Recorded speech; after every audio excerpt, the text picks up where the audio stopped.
السلام علیکم دوستو، آج ہم بات کریں گے ایک دلچسپ موضوع پر، اسلامی تاریخ اور جدید اردو کہانیوں کا تعلق۔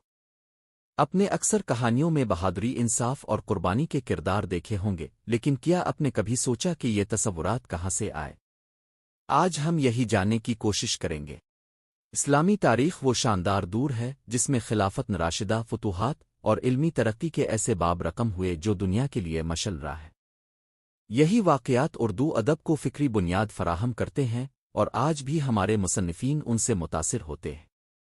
اردو ادب کی جڑیں فارسی اور عربی کے امتزاج میں ہیں، جن میں اسلامی تہذیب اور فکر نے جان ڈالی۔ اس امتزاج نے کہانیوں کو نہ صرف دلچسپ بنایا بلکہ انہیں اخلاقی سبق بھی دیا۔ اسلامی تاریخ کے بہادر کردار جیسے حضرت خالد بن ولد اور صلاح الدین ایوبی اردو کہانیوں کے ہیروز کی اصل پہچان بنے۔ یہ کردار صرف بہادر نہیں بلکہ انصاف پسند اور نیک سیرت بھی دکھائے جاتے ہیں۔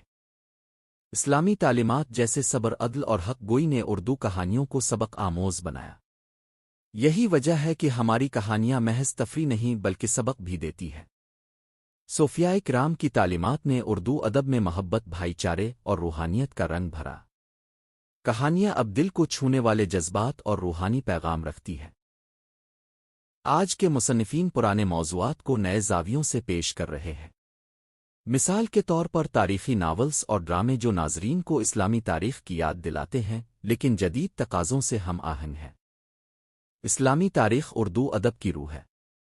ہمیں چاہیے کہ ہم ان کہانیوں کو پڑھیں اور ان کے پیغامات کو اپنی زندگی میں اپنائیں۔ ویڈیو پسند آئی ہو تو لائک، کمنٹ اور سبسکرائب ضرور کریں تاکہ مزید ایسی معلوماتی ویڈیوز اب تک پہنچتی رہیں۔